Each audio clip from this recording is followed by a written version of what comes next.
anak Adam, maridtu, aku sakit, engkau telah mengunjungiku.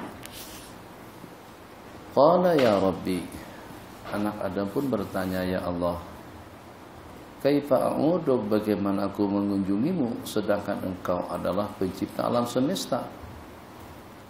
Qala ama alimta anna abdi fulanan maridha falam ta'udhu, apakah anda tidak tahu bahwasanya hambaku fulan bin fulan telah sakit, kenapa anda tidak mengunjunginya? Ama alimta, apakah anda tidak tahu kalau seandainya anda datang berkunjung, la wajadtani indahu, niscayalah akan engkau dapatkan aku, rahmatku, anugerah dan perlindunganku di sisinya. Ya bani Adam, wahai anak Adam, istat'amtuk falam tut'imni, aku minta makan kepada awak, tapi awak tak bagi makan kepadaku. Ibnu Adam berkata, ya Rabb, bagaimana ut'imuka, aku untuk beri makan kepadamu sedang engkau adalah sang pencipta alam semesta. Qala, Allah berfirman, apa anda tidak tahu annahu istamaka abdi fulan, kamu telah diminta makan oleh hambaku fulan bin fulan, dia datang mengemis meminta bantuan dan pertolongan kepadamu, dan terus kau tidak memberikan makanan dan bantuan kepadanya. Ama alimta, apakah awak tidak tahu seandainya engkau memberikan makan kepadanya, kau akan temukan aku, la wajadta dzalika indi, kau akan temukan balasannya itu di sisiku. Ya ibn Adam, wahai anak Adam, istasqaituk, aku minta minum kepadamu, kau tak bagi minum kepadaku. Hamba berkata, ya Rabb, bagaimana aski, aku bagi minum kepada engkau sedangkan engkau sang pencipta dan pemilik alam semesta. Allah berfirman, istasqa abdi fulanun, telah minta minum hambaku fulan tapi kau tidak memberikan minuman kepadanya. Ama alimta, apakah anda tidak tahu anak kalau saqaitahu, kalau kau bagikan dia minuman, wajadta dzalika indi, engkau akan mendapatkan balasannya di sisiku. Hadis riwayat daripada Imam Muslim. Ini diantara daripada beberapa pertanyaan yang akan Allah pertanggungjawabkan dan akan Allah pertanyakan kepada kita nanti pada hari kiamat, yang pada saat ada orang yang mengemis meminta sesuatu kepada kita, makanannya, minumannya, pakaiannya, bantuannya, pertolongannya, kekuatannya, ekonominya, ataupun juga dengan jah, pengaruh dan wibawanya. Kenapa? Sebab sejumlah dan senarai yang kita sebutkan tadi, sejumlah sekian nikmat-nikmat anugerah lebih yang ada pada diri kita, itu bukan dikenakan karena kita lebih, bukan dikenakan karena dengan kita memiliki suatu kelainan daripada yang lain, yaitu gemuk, yang itu kurus, yang itu leluasa, yang itu hebat, yang itu alim, yang itu kuat, itu perkasa, itu rezekinya murah, itu rezekinya melimpah ruah, yang itu alhamdulillah apa adanya. Jadi perbedaan dengan rezeki, perbedaan dengan tenaga, perbedaan dengan kekuatan, perbedaan dengan keilmuan dan lain sebagainya, itu adalah mahdu iradatin, hanya semata-mata irada dan kehendak daripada Allah Jalla wa'ala. Aku yang bagikan anda lebih, aku yang bagikan anda kuat, aku yang bagikan anda istimewa, aku yang bagikan anda mempunyai kelainan daripada yang lain. Itu li gharadin, atas suatu tujuan, agar kamu boleh menjadi wakil kepadaku untuk menyampaikan leluasamu, kelebihanmu, anugerah yang bagikan kepadamu itu kepada orang-orang yang memerlukannya. Jadi bukan untuk kita atau juga bukan untuk kita mengumpulkan yang hanya semata-mata untuk kepentingan kita. Kita ini dijadikan sebagai sarana, dijadikan sebagai asbab wasilah agar kebaikan yang dengan perantaran kita itu sampai kepada orang lain. Kamu dipilih oleh Allah Jalla wa'ala untuk mendapatkan kejaran yang berlipat ganda. Kita dipilih oleh Allah Jalla wa'ala untuk lebih banyak berjasa kepada hamba-hamba Allah Jalla wa'ala. Makanya Allah pertanggungjawabkan. Kenapa sampai kamu tidak bagi makan? Kenapa sampai kamu tidak datang berkunjung? Kenapa sampai kamu tidak bagi dia minum? Kenapa sampai kamu tidak bagi dia pakaian? Sedangkan mereka tadi itu telah memintanya kepadamu. Aku bagikan sesuatu itu kepada kamu agar kamu satu menjadi wakilnya Allah, yang kedua agar kita diberikan peluang untuk mendapatkan kejaran lebih banyak, kemudian yang ketiga kita tidak lebih daripada sekedar penyalur kepada orang-orang yang memerlukannya. Jadi jangan sampai dengan kamu lupa daratan dan tidak tahu yang kamu itu tidak lebih daripada sebagai wakil Allah untuk menyampaikan anugerah karunia pemberian Allah kepada orang-orang yang memerlukannya. Nah, pada saat tuntutan-tuntutan tadi itu tidak terpenuhi, penyesalan yang tidak ada batasannya, rasa sedih dan kecewa, Allah berfirman, seandainya kau tolong, seandainya kau bantu, seandainya kau bagi makan, seandainya kau bagi minum, seandainya kau bagi pakaian, tentulah Anda akan menyaksikan balasannya di sisiku, la wajadta dzalika indi, rawahu Muslim. Bismillahirrahmanirrahim. Secara jujur, tidak ada seseorang pun daripada kita yang pengen buruk, jelek, lemah, atau juga tidak ada seorang pun daripada kita yang ingin menjadi miskin atau bernasib buruk, menjadi yatim piatu, atau juga dengan keadaan-keadaan yang seumpamanya. Tapi tak bagaimana, bukan tak bagaimana, Allah yang berkehendak yang membuat dia jadi seperti itu. Sama-sama dengan usahanya, ini sebaya usia, ini 45. Tapi kenapa yang 45 ini dah sakit-sakitan? 45 yang ini Masya Allah tabarakallah dengan leluasanya. 45 yang ini tidak punya kemampuan langsung. 45 yang ini dah meninggal dunia. Siapa yang menentukan keadaan yang berbeda-beda? Padahal pada posisi yang sama. Mungkin juga masing-masing punya rencana dan juga punya keinginan yang sama. Yang ini tercapai dengan rencana, yang itu tidak. Yang ini Allah berikan asbab, begitu mudah, molos sekali, roblok, lewat.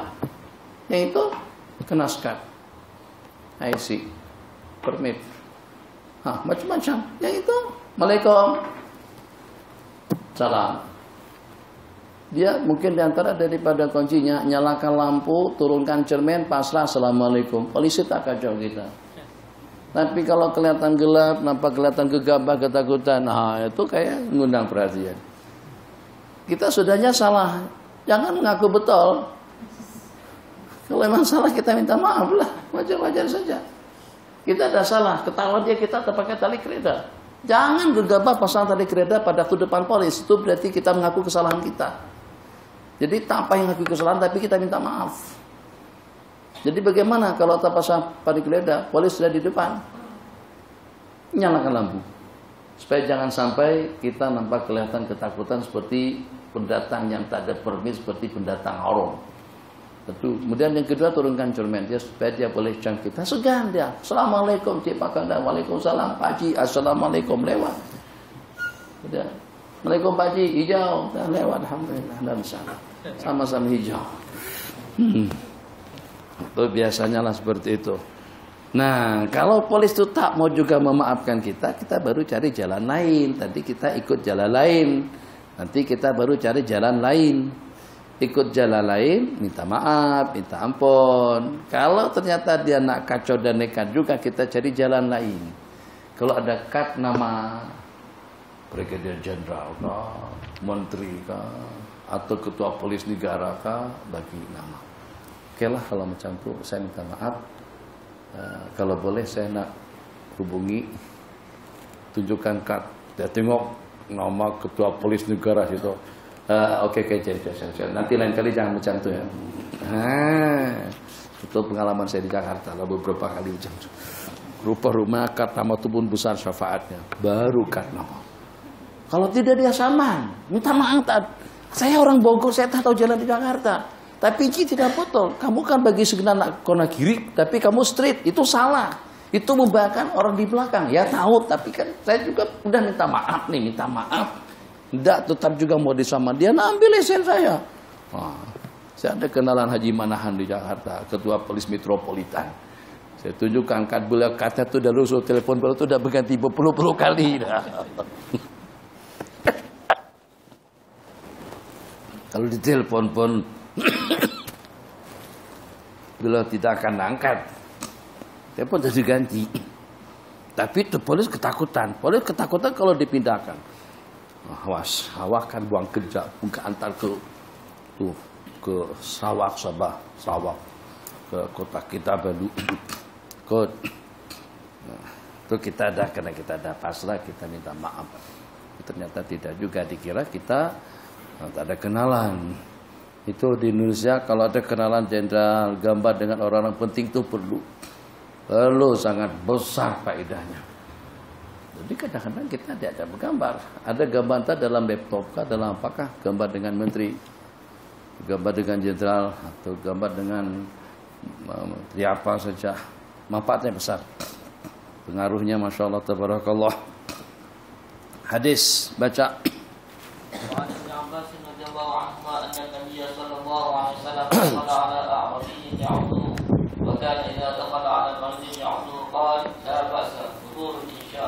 Tuh bacaan.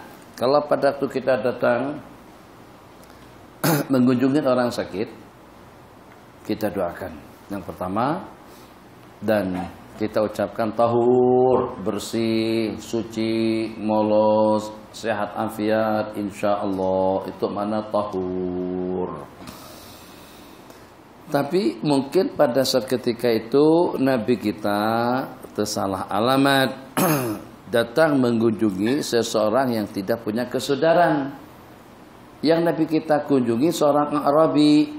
Wa kana idza dakhala, dan baginda apabila datang mengunjungi orang sakit, maka Nabi kita akan mengucapkan labas, tidak mengapa, suci insyaallah, tidak masalah, tidak problem, bersih insyaallah. Faqala lahu labas, tahur insyaallah, tidak apa-apa, suci insyaallah. Jadi kata si Badawi tadi itu tidak suci. Justru ini panas bereba-reba. Homa tahur. Homa, Nabi kita kata tahur. Kata dia homa tahur. Homa demam. Tahur yang menggelagak. Yang tambah panas. Nah, bukan tahur. Homa tahur. Ala syekhin kabir. Kepada seorang syekh yang sudah berumur. Tuziruhul kubur, yang akan terbawa ke alam kubur. Oke lah Nabi kita kata kalau awak akan macam itu. Kalau memang awak akan dibawanya ke dalam kubur, ya udahlah, mampu lah kamu. Nabi kita bersabda, "Na'am idzan." Nabi kita nak doakan agar kamu bersih, tak nak inginkan yang sebaliknya, atau paling tidak dengan Arabi tadi itu meluahkan keadaan yang sedang menimpanya. Jadi kadang-kadang gara-gara karena mulut akhirnya Allah lanjur.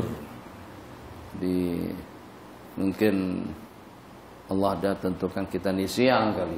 Akhirnya jadi sial. Padahal tidak ada ketentuan takdir pun, tapi dia yang sinis. Kenapa menyebut-nyebut benda yang pelik-pelik? Rasanya hadis yang kita riwayatkan kemarin itu diingat, disematkan dalam ingatan kita masing-masing. Nabi kita bersabda, la tasubbu ar-riha, janganlah sekali-kali dengan kalian mencerca dan mencaci maki angin. Innahu man la'ana syai'an laisa lahu bi ahlin raja'atil la'natu alaihi. Barang siapa melaknat sesuatu yang tidak layak untuk dilaknat, niscayalah laknat itu akan kembali kepadanya. Dan ini mungkin diantara daripada asbab yang kadang-kadang dengan kita melihat dan kita tidak dapat mengambat dan juga tidak dapat merungkaikan dan merumuskannya. Bagaimana boleh berlaku kejanggalan yang secara serta-merta? Bagaimana boleh berlaku kejanggalan secara tiba-tiba tanpa ada pendahuluannya, tanpa ada mukadimahnya? Bagaimana orang itu jadi sakit mendadak? Bagaimana orang itu jadi sial? Bagaimana orang itu jadi bengkrak? Bagaimana orang itu jadi sengsara? Sebab mungkin saja dia kepada staf-stafnya atau juga kepada bawahannya atau kepada orang-orang yang pernah dikutuk, yang pernah disumpahin, yang pernah dilaknatnya. Terkutuk ente, sialan kamu. Pada apa kira-kira kesalahannya? Maka ucapan sialan kamu kira-kira layak tak dia tadi itu atas sedikit kesilapannya dikatakan sialan kamu. Kalau ternyata ucapan kata-kata sialan kamu tadi itu ternyata tidak boleh betapa, tidak boleh lekat kepada orang yang kita katakan sial, sial itu akan kembali kepada orang yang mengucapkannya. Akhirnya justru dia yang jadi bankrupt, justru dia yang jadi kena serangan jantung, justru dia yang jadi mati mendadak, justru dia yang terkutuk dan yang dilaknat oleh Allah Jalla wa'ala. Ingat hadisnya, Nabi kita bersabda, innahu man la'ana syai'an. Hadis yang kemarin, innahu sesungguhnya barang siapa melaknat sesuatu, laisa lahu bi ahlin. Sedangkan yang dilaknat tadi itu tidak layak untuk dilaknat. Jadi misal seperti perkataan kita tadi, apa ente haram jedah kamu. Ternyata dia, ya kalau seandainya disumpah, kalau seandainya dicerca pun paling cukup kamu tuh bodoh. Tapi jangan kata haram jedah. Haram jedah itu lebih dalam 300%. Kembali kata-kata haram jedah tadi itu kepada orang yang memperkatakannya. Qala bismillahirrahmanirrahim. Itu akibat karena ucapan, akibat karena perbincangan dan perbualan. Jadi anak juga tidak tahu, ya Allah, apakah memang kau takdirkan aku jadi begini, ya Allah? Apakah memang hidup dikuni untuk mengemis, tertindas, teraniaya, ternodai? Apakah memang kau sudah takdirkan aku begitu? Jadi kalau kata malaikat, na'am idzan, oke mudah-mudahan kamu macam itu, celaka jadinya. Kenapa cari masalah? Sabar sajalah. Yang belum tentu kita orang yang paling sengsara dan juga yang paling menderita. Makanya bagus dengan kita melihat dan juga mengkaji suasana dan keadaan, supaya jangan sampai kita mengeluh dengan cobaan dan ujian yang menimpa kepada kita. Kita tengok orang yang lebih parah deritanya, orang yang lebih miskin, yang lebih teraniaya daripada kita. Kalau seandainya dengan kita diuji dan dicoba oleh Allah Jalla wa'ala. Wa Aisyah radhiyallahu ta'ala anha qalat kana Rasulullah sallallahu alaihi wasallam idza shtaka minna insanun, apabila ada di kalangan kami yang mengeluh, apabila ada dengan seseorang, idza shtaka minna insanun, ishtaka asal maknanya mengeluh, tapi yang dimaksudkan di situ sakit. Apabila ada di antara daripada kami yang sakit, masalahu biyamine, Nabi kita akan usap kepalanya atau tempat sakitnya itu dengan telapak tangan kanan beliau. Dan seraya mendoakan adhibil bas Rabbanas, hilanglah penyakit. Adhibil bas, hilangkan penyakit, wahai pencipta manusia. Washfi, dan sembuhkan, anta syafi, engkau yang maha menyembuhkan. La syifa'a illa syifa'uk, tidak ada penyembuh selain daripada penyembuhmu. Syifa'an, kesembuhan yang tidak mensakibakikan, saqama, penyakit dan derita, ay maradha. Jadi syifa yang seperti apa? Syifa, kesembuhan yang total dan tuntas, sehingga sudah tidak tersisa sembarang derita dan penyakit pada jasad dan jasmaninya. Hadis muttafaqun alaih, itu bacaan. Jadi pada waktu kita ziarah orang sakit, doa yang kita baca sebelum kita sentuh, sebelum kita usapkan telapak tangan kanan kita kepada orang yang kita kunjungin, kita ucapkan labas tahur insyaallah. Artinya bersih daripada dosa, bersih daripada penyakit, bersih daripada gangguan. Kemudian pada saat kita sentuhkan telapak tangan kita ke kakinya, ke tangannya, di mana keluhannya, di mana rasa sakitnya, kita baca doa adhibil bas Rabbanas shfi anta syafi la syifa illa syifa'uk syifa'an la yughadiru saqama. Wa anha radhiyallahu ta'ala qalat kana idza istakal insanu syai'an minhu, apabila dengan seseorang menderita sakit, apabila ada dengan seseorang mengadukan satu gangguan kepada dirinya, au kanat bi qarhatun au jarhun, atau di sana terdapat qarhah, luka, nah jarah, mata luka, Qala Nabi sallallahu alaihi wasallam bi usbu'ihi, Nabi kita akan mendoakan dengan meletakkan jari tangan beliau ke tanah. Bismillah turbata ardina birikati ba'dina liyushfa sakhimuna bi'idni rabbina. Ada yang mengatakan Nabi kita jilat telunjuk tangan beliau, kemudian Nabi kita sapukan ke tanah. Tanah itu akan Nabi kita usapkan ke mata luka, ke bagian yang bengkak, bisul atau yang seumpamanya. Qal, Nabi kita membaca Bismillahi dengan nama Allah, turbati ardina, tanah daripada bumi kita, dengan ludah sebagian daripada kita untuk tersembuhkan penyakit yang menimpa kita dengan izin Allah Jalla wa'ala. Itu juga antara daripada bacaan. Itu cara terapi pengobatan dengan menggunakan jari tangan, ludah dan tanah. Wa anha radhiyallahu ta'ala anha qalat kana an-nabiy sallallahu alaihi wasallam idza ishtaka nafasa ala nafsi bil mu'awwidzat wa masaha anhu bi yadihi. Apabila Nabi kita sakit, Nabi kita akan menyapu tubuh beliau dengan al-mu'awwidzat, dengan qul ya ayyuhal kafirun, qul a'udzu birabbil falaq, qul huwallahu ahad, qul a'udzu birabbil falaq, qul a'udzu birabbin nas. A'udzu yang 3 di situ. Kemudian Nabi kita sapukan kedua telapak tangan beliau tadi pada seluruh anggota tubuh.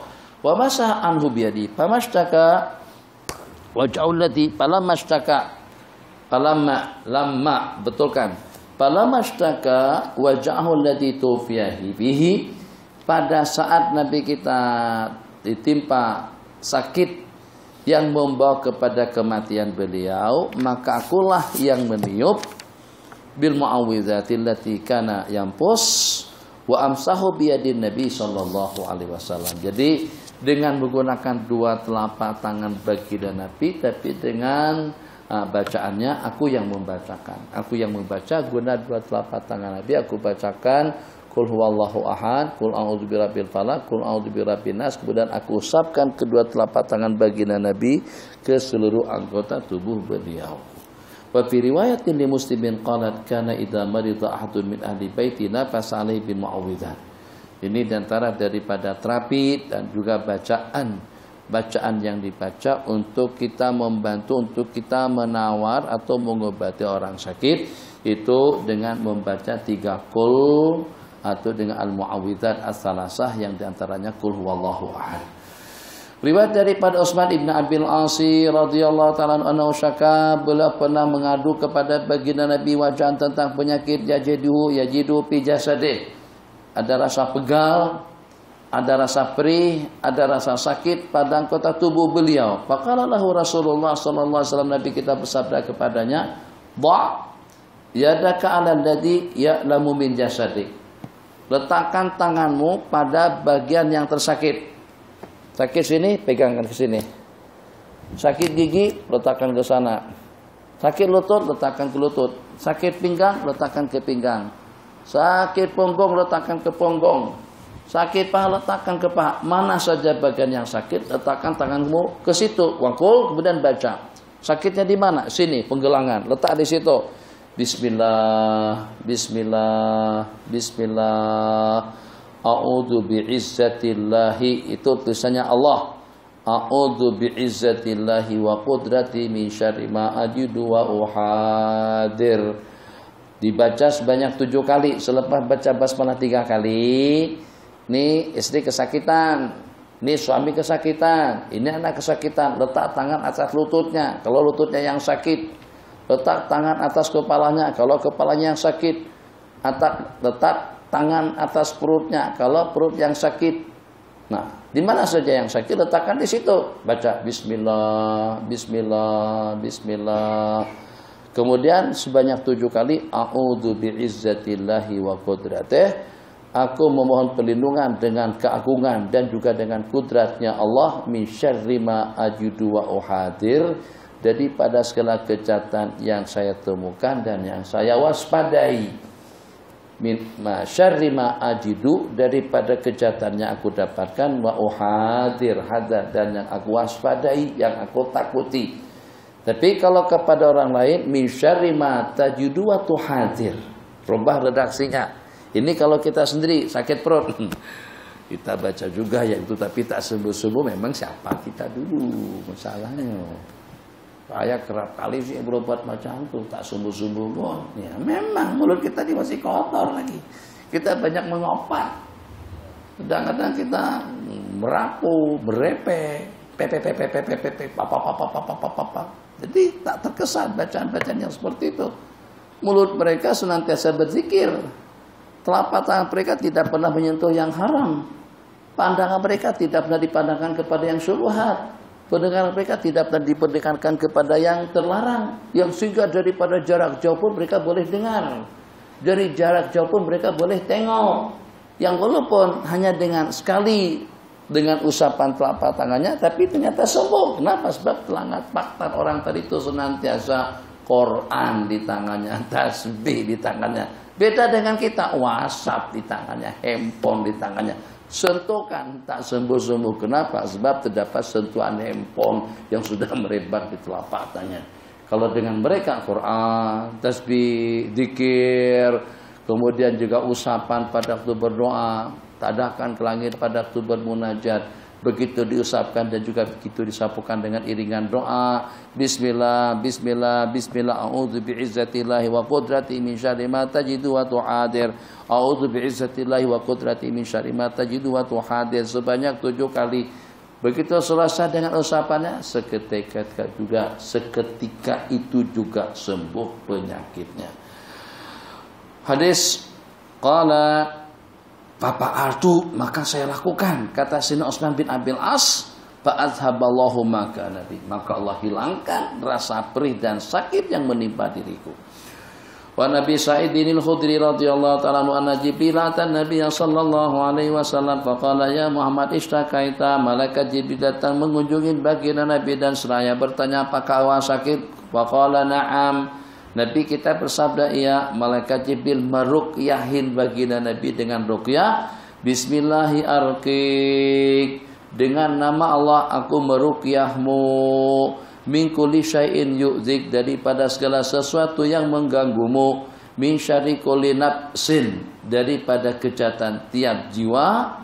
Bukan napas, nafsin. Kalau napas artinya napas, kalau nafsin artinya jiwa. Daripada kejahatan semua jiwa, au aini hasidin, atau daripada pandangan orang hasud. Allahu yashfiki, Allah yashfika, laki-laki. Bismillahi arqika, dengan nama Allah aku merukyahmu. Hadis riwayat Imam Muslim.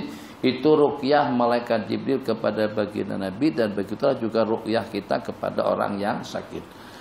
An Ibnu Abbas radhiyallahu ta'ala anhu qala kana Rasulullah sallallahu alaihi wasallam yu'awwidul Hasan wal Husain. Ini takwid. Kadang-kadang orang hantar anak ke kita bacakan apa? Terserahlah, nak bacakan Fatihah. Nak bacakan salawat. Tak ada baca tiup. Insyaallah mudah-mudahan dalam hati kita kebaikan yang kita miliki itu akan terimbas dan juga akan menular kepada anak tersebut. Nah, kalau kita punya peluang waktu yang agak lumayan, maka kita takwiz, kita mohon perlindungan kepada Allah. U'idukuma, aku lindungi kalian berdua dengan kalimat Allah yang sempurna. Min kulli syaitanin wa hammatin, daripada gangguan syaitan dan juga daripada segala gangguan binatang yang berpisah.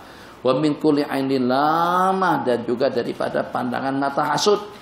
Wa yaqulu inna abakuma, sesungguhnya bapak kalian berdua, kana yu'awidu biha, sesungguhnya beliau mentakwid, melindungi putra-putra beliau, maksudnya Nabiullah Ibrahim, Ismail dengan Ishak. Rawahul Bukhari.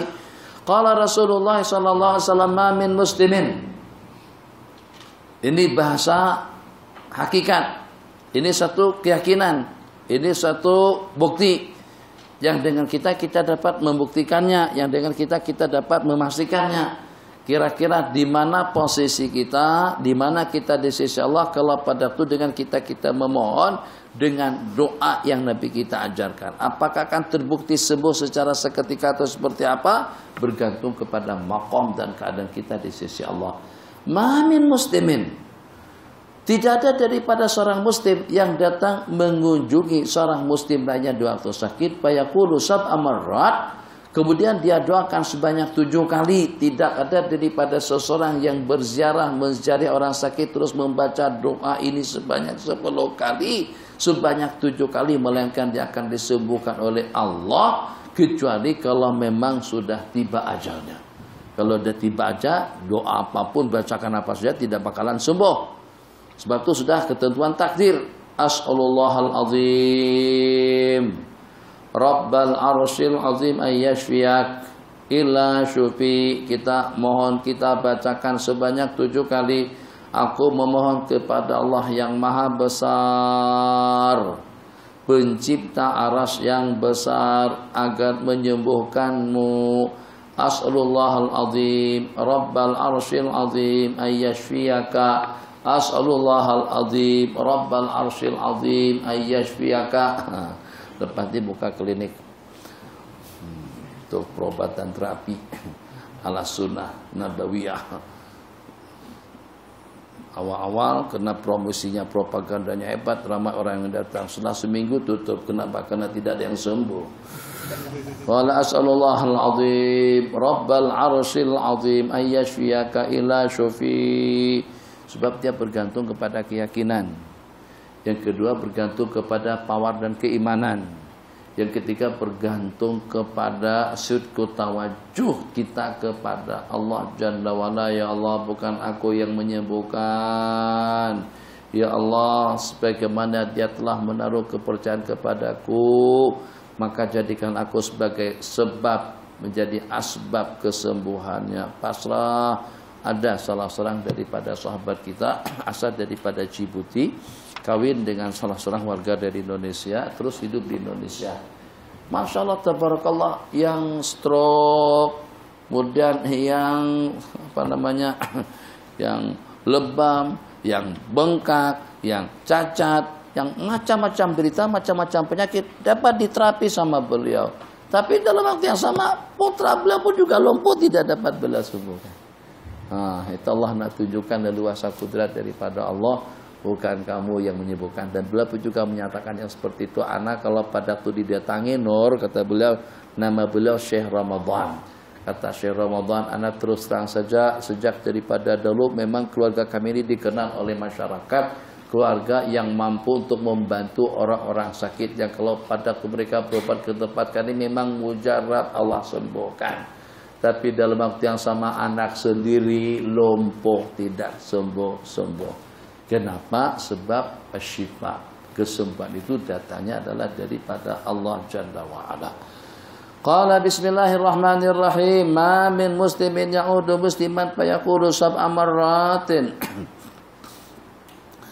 As'alullahal azim Rabbal arsyil azim ayyashfiyaka ila syufi ila ayyakuna kad hadara ajalu. Kecuali kalau memang sudah tiba ajalnya.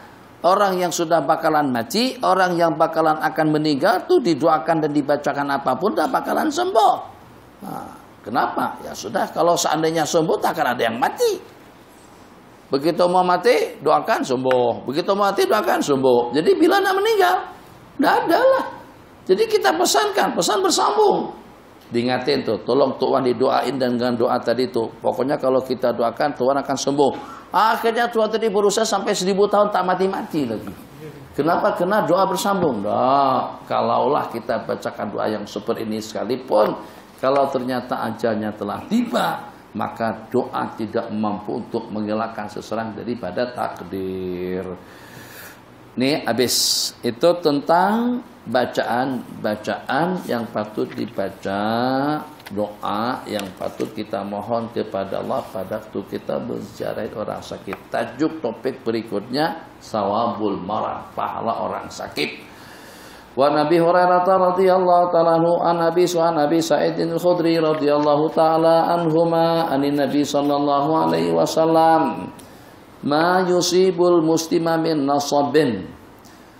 Tidak ada daripada sesuatu yang menimpa seorang mukmin min nasabin, daripada penyakit, wala wasabin wala hamin wala hazan.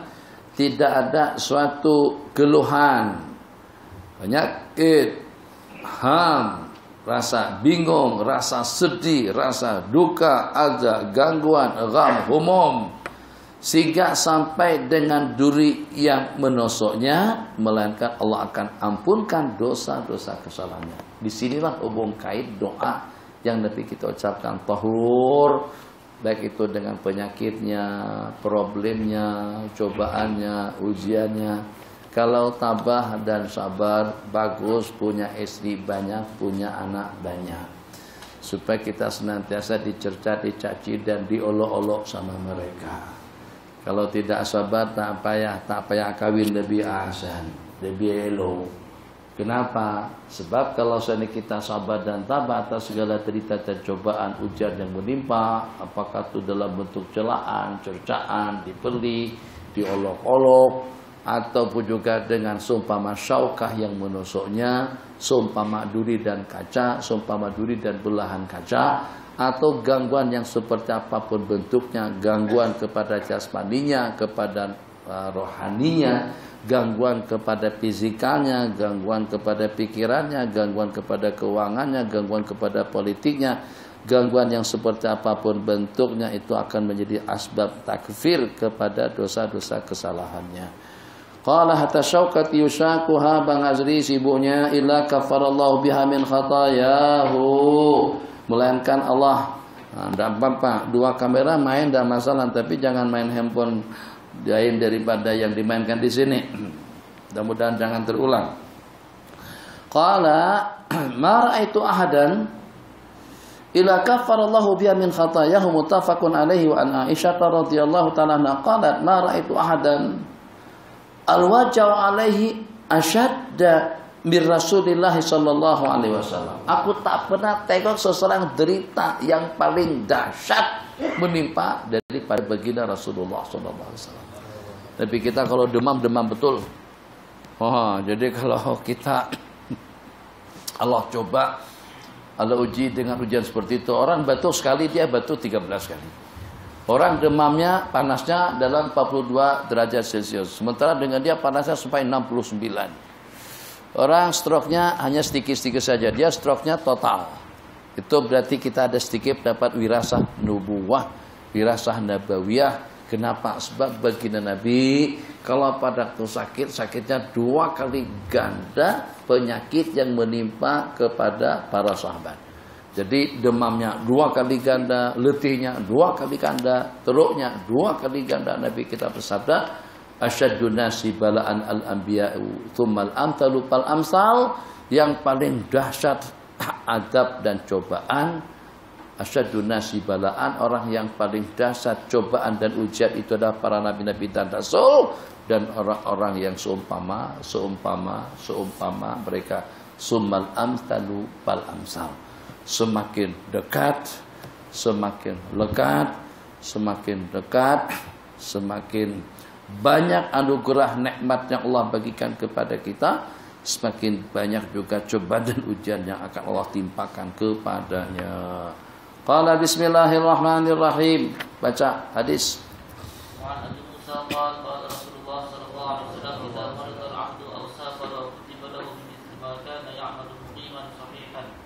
Hadis Nabi kita bersabda, apabila seorang hamba sakit atau bermusafir, maka akan ditulis untuknya, kutibalahu, akan ditulis untuk dia seumpama amalan yang diamalkannya pada waktu dia bermukim sehat afiat.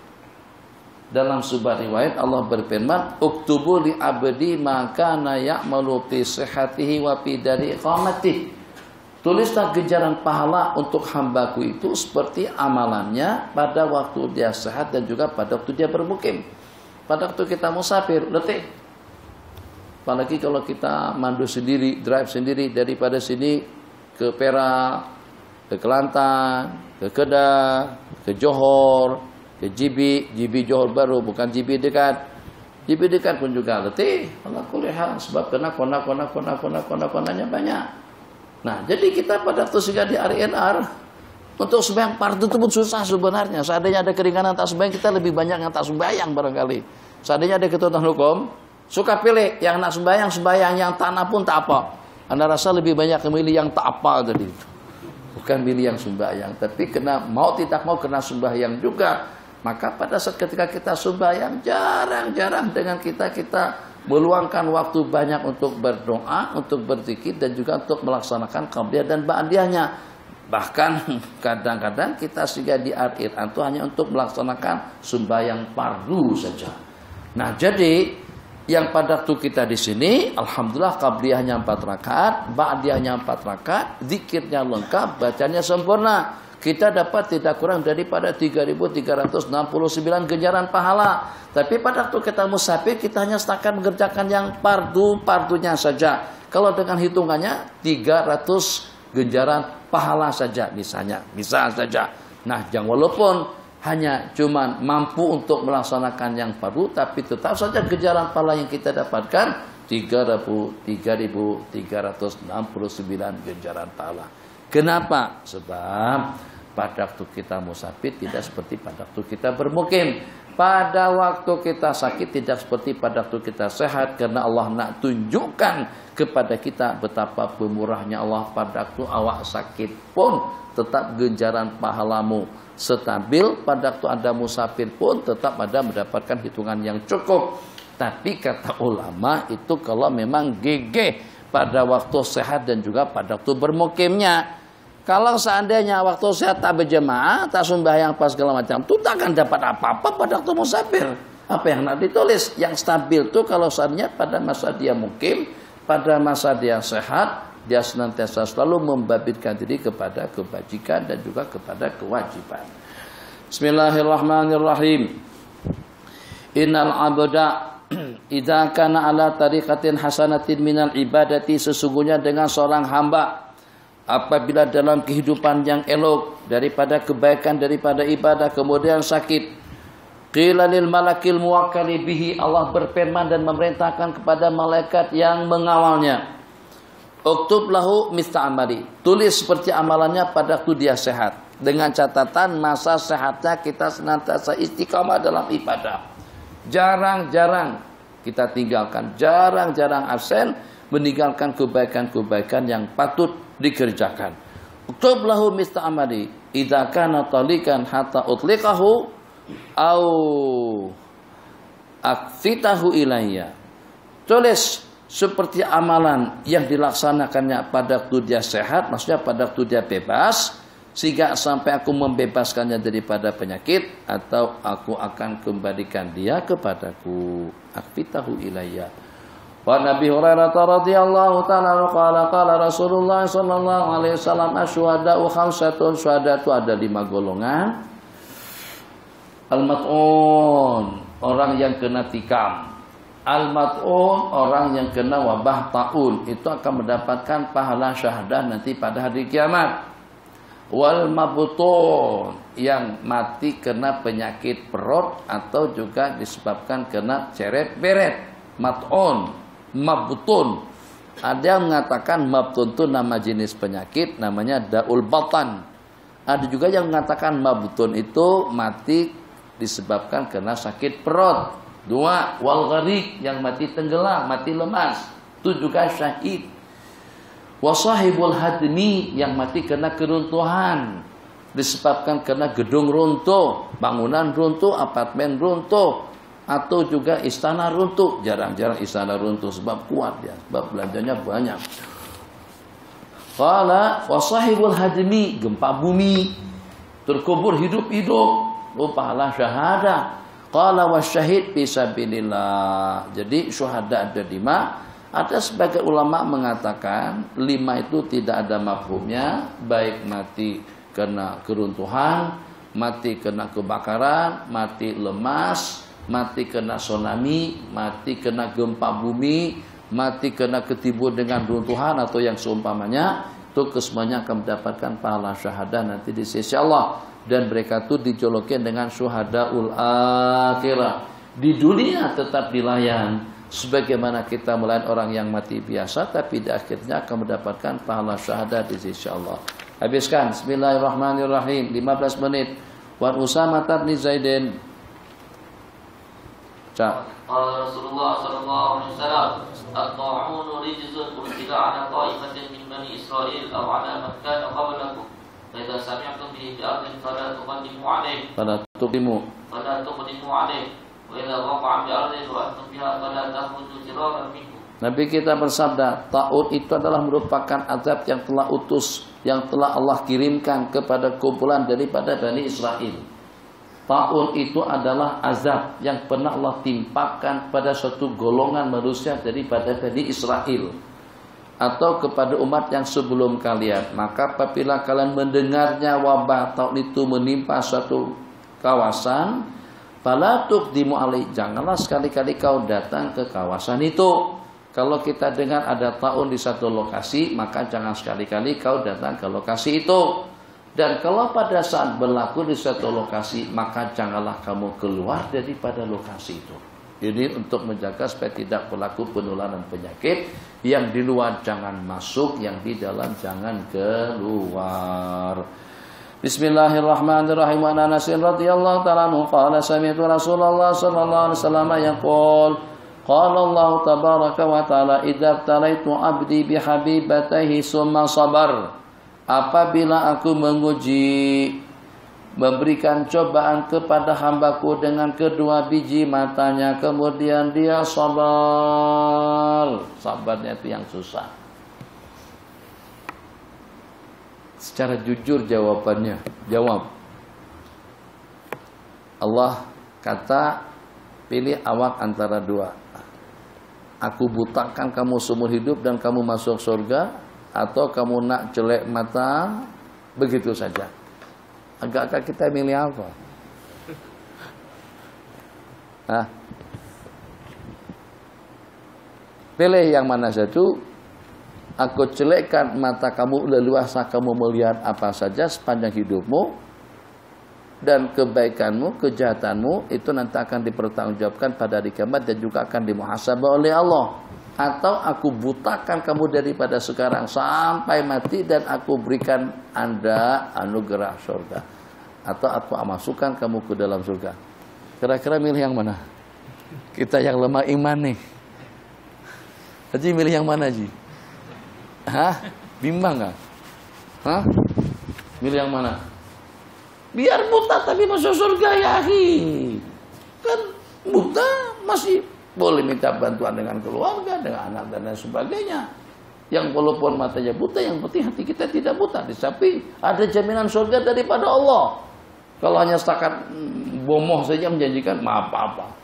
Katakan, nah mau gimana? Saya boleh bantu kamu, kamu boleh jelek mata. Tapi wallahualam, kesudahanmu macam mana? Atau kamu jadi buta dan saya jamin kamu masuk surga. Saya bilang kalau jaminan daripada Allah tak apa. Tapi kalau jaminan daripada bomoh, maaf sajalah. Aku minta agar jelek mata dan masuk surga. Itu pilihan kita macam itu lebih elok. Kalau Allah tawarkan kedua-duanya. Allah yaqul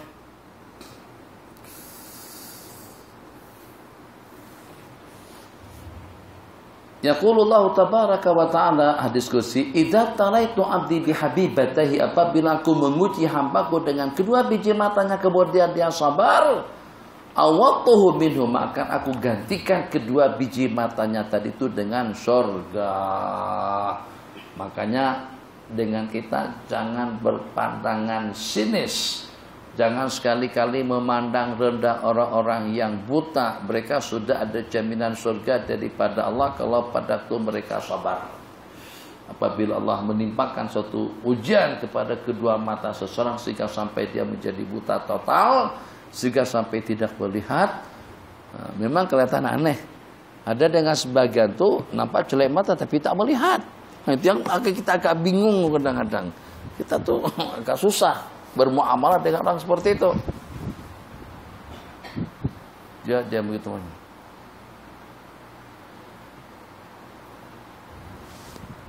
Orang melihat tak melihat. Kita kata tak melihat, jelek mata. Tapi kalau kita melihat keadaannya, nampak meraba-raba ke sana.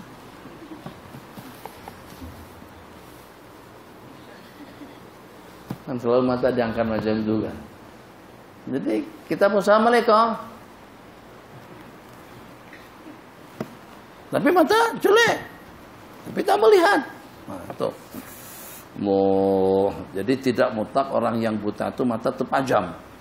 Kadang-kadang mata terbuka pun, tapi tetap tidak melihat. Allah berfirman, "Summa sabar, awatuhu minhumal jannah yuridu ainaihi." Ma min muslimin. Ini ziarah orang sakit. Peluang banyak, waktu yang tidak ada. Tidak ada daripada seorang muslim yang datang berkunjung menziarahi orang sakit di waktu pagi, melainkan dia akan didoakan, akan dimohonkan keampunan oleh 70.000 malaikat sampai petang. Dan tidak ada daripada seseorang yang berkunjung di malam hari, melainkan dia akan didoakan oleh 70.000 malaikat memohonkan keampunannya sampai subuh. Wa kana lahu kharipun fil jannati, dan dia mendapatkan kharib, diartikan dengan istana, diartikan dengan kebun di dalam surga. Artinya mendapatkan anugerah, mendapatkan tempat istimewa di dalam surga.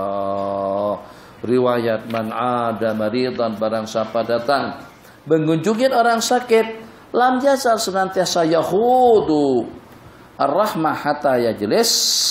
Yahudu takdirnya fir rahmati, senantiasa masuk menyalam, akan tersiram dengan curahan rahmat dan maghfirah Allah sampai dia duduk. Beda jalasa, dan apabila dia duduk dia akan ternyalam di dalamnya, maksudnya di dalam rahmat Allah Jalla wa'ala. Itu pahala orang berziarah. Adanin Nabiyyu sallallahu alaihi wasallam min waja'in kana yusibuni. Riwayat daripada Sayyidina Zaid bin Arqam, baginda telah mengunjungi aku daripada penyakit yang menimpa. Nabi kita bersabda, man tawadda'a, barang siapa mengambil air wudu, satu wudu, fa ahsanal wudu, dengan sempurna, kemudian kita pergi berziarah muhtasiban, bukan cari muka, muhtasiban, tak ada kepentingan. Kalau seandainya orang yang dikunjungi itu tuan, tapi ada anak darah, rajin kita berkunjung. Sebab kita pasti anak darah duduk di samping tuan yang sedang sakit. Nah, insyaallah tabarakallah. Tapi kalau seandainya yang sakit itu dikhawatirkan minta itu minta ini, kita pun malas untuk datang mengunjunginya. Jadi muhtasib, ihtisab, tidak ada kepentingan apa-apa, hanya tulus ikhlas karena Allah. Barang siapa mengambil air wudhu secara sempurna terus datang berkunjung karena Allah, Nabi kita bersabda, bu'ida, akan Allah jauhkan dirinya daripada api neraka perjalanan 60 tahun. Oh, Masya Allah besar. Yang tadi akan didoakan oleh malaikat sejumlah tidak kurang daripada 70.000 orang. Yang berikutnya Nabi kita bersabda, akan Allah jauhkan dia daripada api neraka perjalanan 60 tahun kalau kita mengunjunginya dalam keadaan suci dan bersih dan hanya semata-mata tulus ikhlas karena Allah. Dan ini dimanfaatkan oleh orang-orang Kristen. Sehingga yang walaupun dengan mereka mungkin tidak berhasil untuk merubah akidah daripada yang sakit, tapi dia sudah boleh kenal dengan anak dan keluarganya. Akhirnya terjalin hubungan baik dari masa ke masa, daripada waktu ke waktu, yang pada akhirnya menjadi Kristen semuanya. Dan ini berlaku. Kita abaikan, kita tidak terlalu ambil berat sangat tentang sejarah orang sakit. Mereka justru sasarannya pada detik-detik yang terakhir. Jadi pada hari-hari terakhir, dengan senyumannya, dengan oleh-olehnya, kadang-kadang kita oleh sebagian kita pada waktu kita ziarah ke hospital, justru kita untuk menikmati makanan-makanan yang orang hadiahkan di situ. Kadang-kadang ada yang belikan sate, ada yang belikan epal, ada yang belikan anggur, nggak ada yang makan.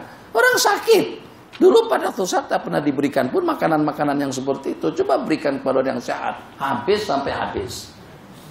Ini dibelikan sate, dibelikan anggur, dibelikan macam-macam jenis buah-buahan yang daripada luar negara, mahal, 30 ringgit, 40 ringgit 1 kilonya. Kepada siapa? Kepada orang sudah tidak ada selera. Orang sakit ada selera, coba bagikan yang berselera seperti kita. Letak saja di situ, habis insya Allah. Ini dibuatkan bubur lambo, apa segala macam. Tapi kepada kita pada waktu kita sudah dalam keadaan tidak ada nafsu dan juga tidak ada selera. Jadi kadang-kadang tujuan ziarah ke situ tidak lebih daripada untuk menikmati sotongnya, lontongnya dan lain sebagainya yang dibawa oleh orang ramai. Itu bukan mu'tasid. Yang mu'tasid tanpa ada kepentingan, tanpa ada tujuan seperti itu. Hanya semata-mata karena Allah.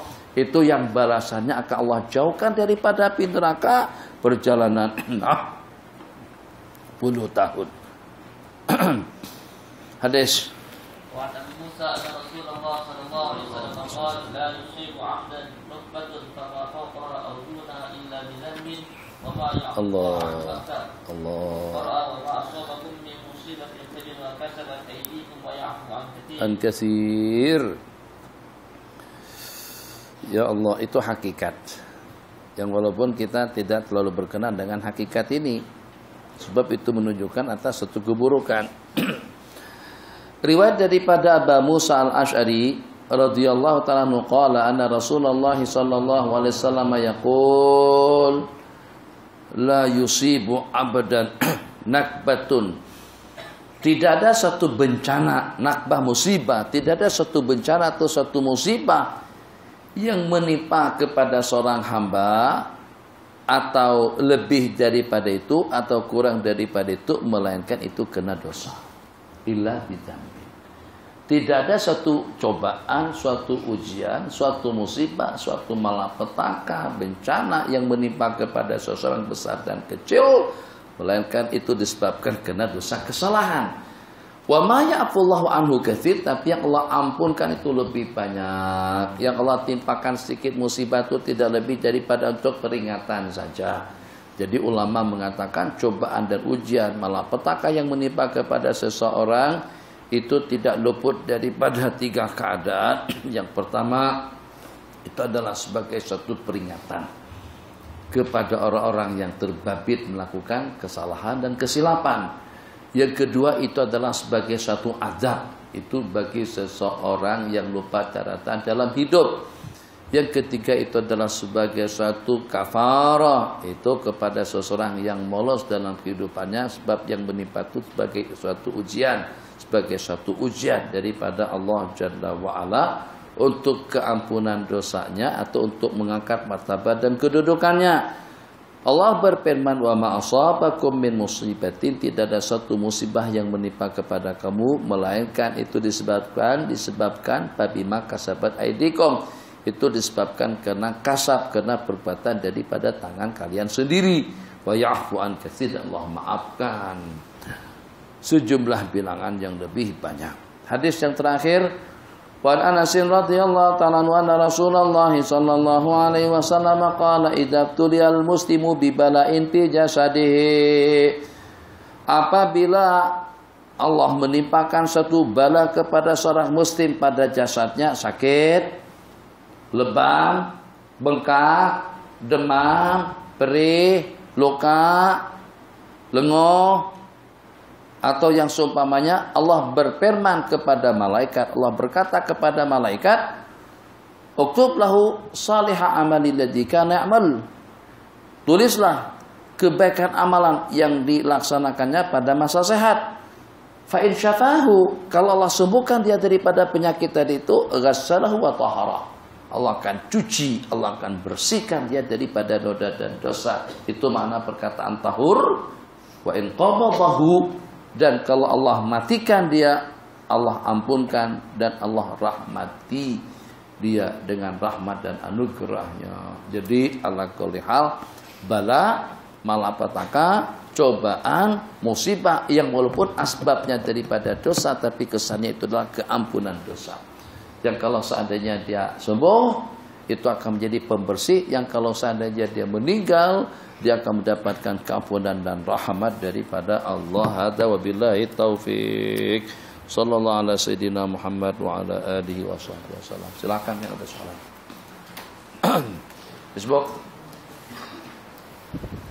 Bagaimanakah ingin istiqamah dalam taubat? Bagaimanakah ingin istiqamah dalam taubat? Kita dalam taubat itu kebanyakan kita taubat nasi, bukan taubat nasuha. Yang sehingga kadang-kadang terulang kembali, terulang lagi. Jadi dalam bahasa hadis, Kalau seandainya dengan kita tuh memang betul-betul serius memohon dan meminta keampunan kepada Allah, yang pada tiap kali kita meminta, dosa kesalahan kita akan diampunkan. Tapi bagaimana kalau tumbang kemudian meminta lagi, pun juga tetap diampunkan. Dalam bahasa hadis, kalau sampai terulang 70 kali pun tetap akan Allah ampunkan dosa-dosa kesalahannya. Tapi dalam waktu yang sama memang betul-betul benaran. Kita berjanji betul tidak akan mengulang kembali. Yang pertama meninggalkan, yang kedua menyesal, yang ketiga. Tapi ternyata bagaimana nanti lain kali tumbang lagi, ulang lagi. Katakan saja seseorang itu udah nekat, demi Allah aku tak nak lagi beronani. Na'udzubillah, satu perkara licik, kotor, jijik, buruk. Astagfirullahaladzim, aku menyesal ya Allah, nangis-nangis menyesal dan tidak akan ulang kembali. Seminggu, 2 minggu, pegang, terunani lagi. Tekan, terpanjut lagi. Tobat lagi. Begitulah terus menerus. Kalau sampai sekian kali pun tetap Allah ampunkan. Tapi pasti harus ada keseriusan pada waktu dia beristighfar. Kalau tidak, itu berarti mengolok-ngolok. Yang tadi itu bagaimana agar dapat istiqomah, yaitu tadi. Jadi hal-hal yang boleh membabitkan kita kepada dosa itu kita elakkan. Makanya dikatakan kalau pada waktu dengan seseorang melakukan hubungan intim pada masa melaksanakan ibadah haji, pada tahun berikutnya di saat dia mengqadha haji yang tercemarkan, yang terbatalkan dengan jima, maka pada waktu di Arafah nanti jangan berkumpul di tempat terjadinya kejadian itu. Jadi harus berpisah, sebab nanti dengan memori mungkin akan merangsangkan nafsu masing-masing, dia terbabit kembali melakukan benda yang sama. Berpisah dengan pasangannya di tempat yang pada tahun kemarin mereka pernah terbabit melakukannya di situ. Yang lain. Assalamualaikum warahmatullahi wabarakatuh. Malam ini makan bubur lambuk. Silakan. Bagaimanakah sahabiah merawat Islam semasa perang, dan bolehkah merawat? Bolehkah ia dipakai sebagai rukhsah untuk merawat atau menjerawat muslimat, merawat bukan mahram dengan kehadiran istrinya?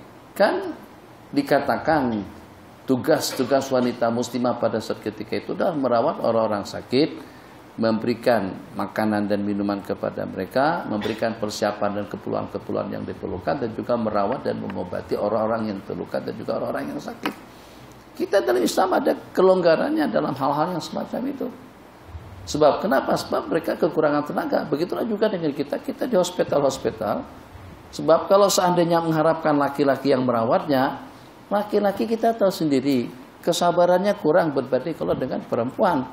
Di samping merawat tidak mesti harus menyentuh. Mungkin pada masa cucu saja yang tersentuh, itu pun juga ala qadri darurat.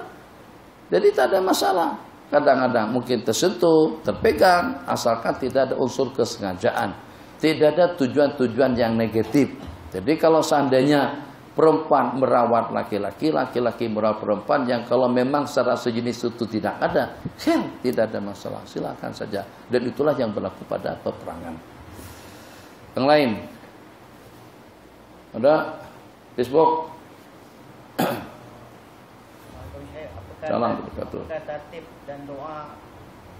doa dan acara melepaskan orang yang hendak pergi haji. Bagaimana dengan tertib dan juga bagaimana dengan panduan pada waktu kita akan melepaskan orang yang akan pergi haji. Secara tertib, secara upacara itu tidak ada panduannya secara khusus. Kalau ada tuh paling adat istiadat dan budaya, kadang-kadang pada masa hari keberangkatan itu dilantunkan azan. Secara dalil banyak ulama mengatakan tidak ada dalilnya dan tidak warid hadis mengumandangkan azan pada masa rombongan yang satu bapak itu berangkat menuju airport atau juga menuju tempat keberangkatan. Sementara adat istiadat kita seperti itu. Seperti juga hanya dengan melantunkan azan pada masa pemakaman, itu pun juga menurut kebanyakan daripada ulama tidak ada dalil. Jadi dengan kita pada masa berangkat, masa keberangkatan, salam-salaman yang pertama, masing-masing minta ampun dan juga minta maaf dan juga minta doakan. Kita ucapkan astaudiukumullah dinakum wa amanatakum wa khawatim a'malikum. Astaudiukumullah dinakum, aku serahkan kepada Allah dinakum, agamamu, dinakum wa amalakum, amalanmu, dan juga kesudahan daripada segala-galanya. Ulama mengatakan bahwasanya tidak ada sesuatu yang kita pasrahkan dan kita serahkan kepada Allah melainkan Allah akan mengembalikannya kembali kepada kita. Tidak ada orang yang kita lepaskan dengan iringan astaudiukumullah melainkan kita akan berjumpa kembali dengannya. Satu. Yang kedua, usahakan keberangkatan itu pada hari Kamis. Pilihan kedua hari Senin, pilihan ketiganya pada hari Sabtu. Silakan. Ya. Baca. Macam mana kita tahu cara Allah SWT beri petunjuk kepada kita selain daripada mimpi setelah kita melakukan solat istikharah? Pada waktu kita melaksanakan salat istikharah, bahwasanya Allah telah berikan satu petunjuk kepada kita dengan mimpi. Apakah kira-kira ada yang selain daripada mimpi? Ya, ada. Yang disebut dengan insyirahul qalbi, ketenangan, ketentraman hati dan jiwa.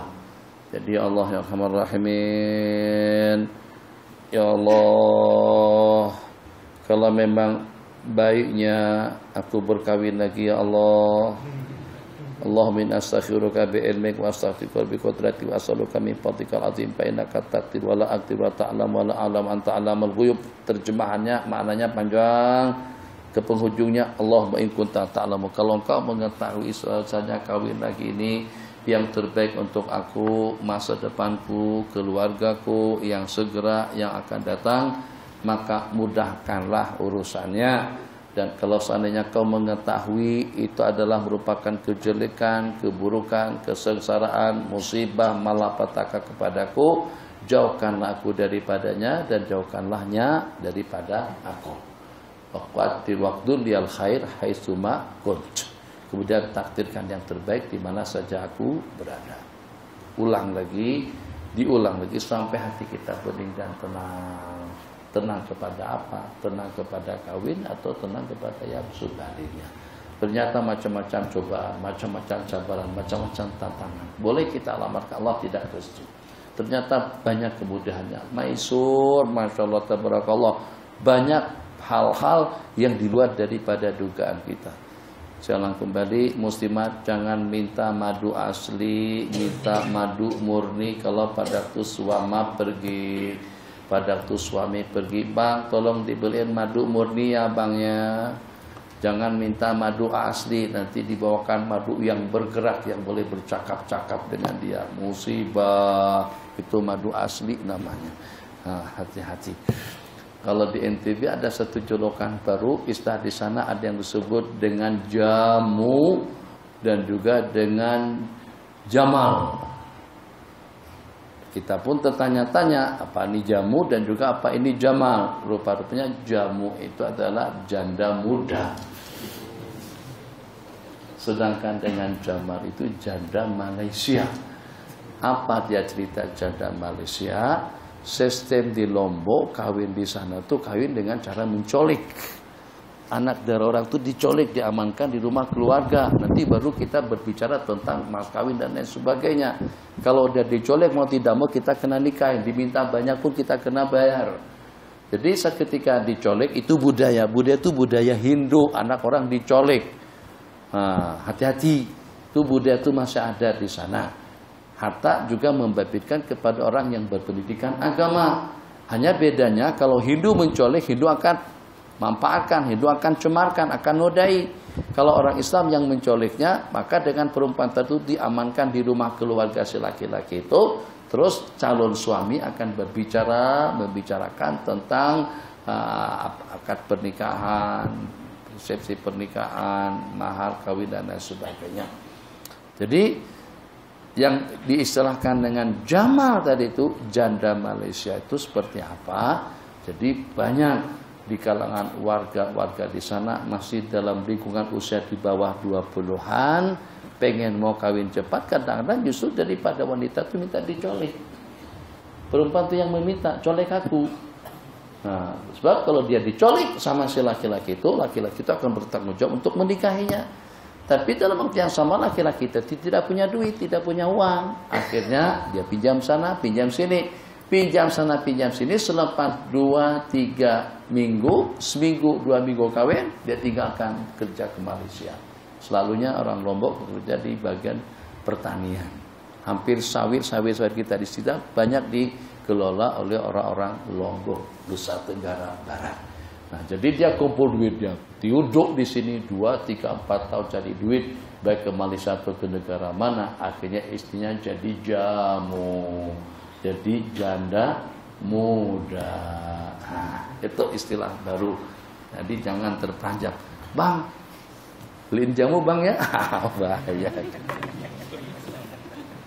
Yang lain, terakhir. Karena dengan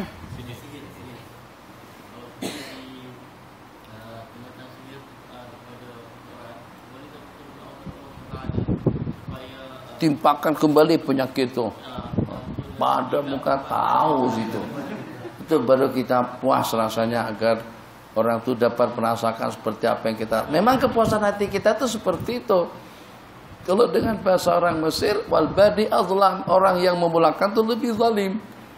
Jadi dalam ayat wa idza uqibtum fa'aqibu bimisli ma uqibtum bih.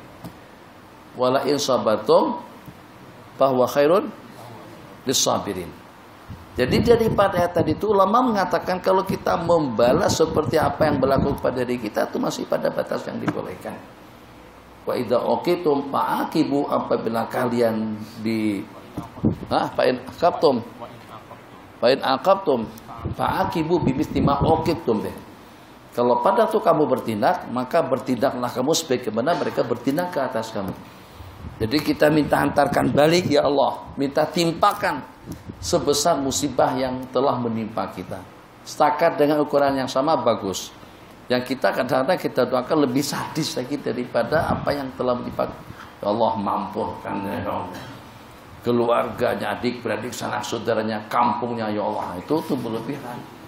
Padahal kita cuman hanya kita saja yang terkena musibah, tapi dengan kita minta balaskan dengan balasan yang lebih. Begitu juga kadang-kadang dengan seseorang yang kita bacain alam tarakai 1000 kali itu boleh mematikan. Itu kita sudah bertindak secara lebih. Maka tidak ada balasan yang lebih ideal. Ya Allah, turunkan balasan yang setimpal dengan kesalahan yang dia lakukan ke atas aku. Jadi ukurannya itu akan sesuai dengan kesalahannya, tidak lebih dan juga tidak kurang. Wala in sabartum, tapi kalau pada waktu kamu sabar, maka itulah yang paling istimewa. Subhanakallahumma wa bihamdika asyhadu an la ilaha illa anta astaghfiruka wa atubu ilaik. Rabbana atina fid dunya hasanah fil akhirati hasanah wa qina adzabannar. Amin. Walhamdulillahi rabbil alamin. Ala nuril mubin Ahmad al-Mustafa Sayyidil mursalin sallallahu rabbuna ala nuril mubin Ahmad al-Mustafa Sayyidil mursalin wa ala alihi wa sahbihi ajma'in wa ala alihi wa sahbihi ajma'in.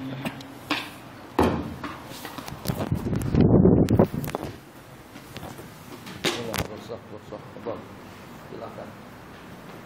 Beraduk. Lambung. Dari sana ke tanah,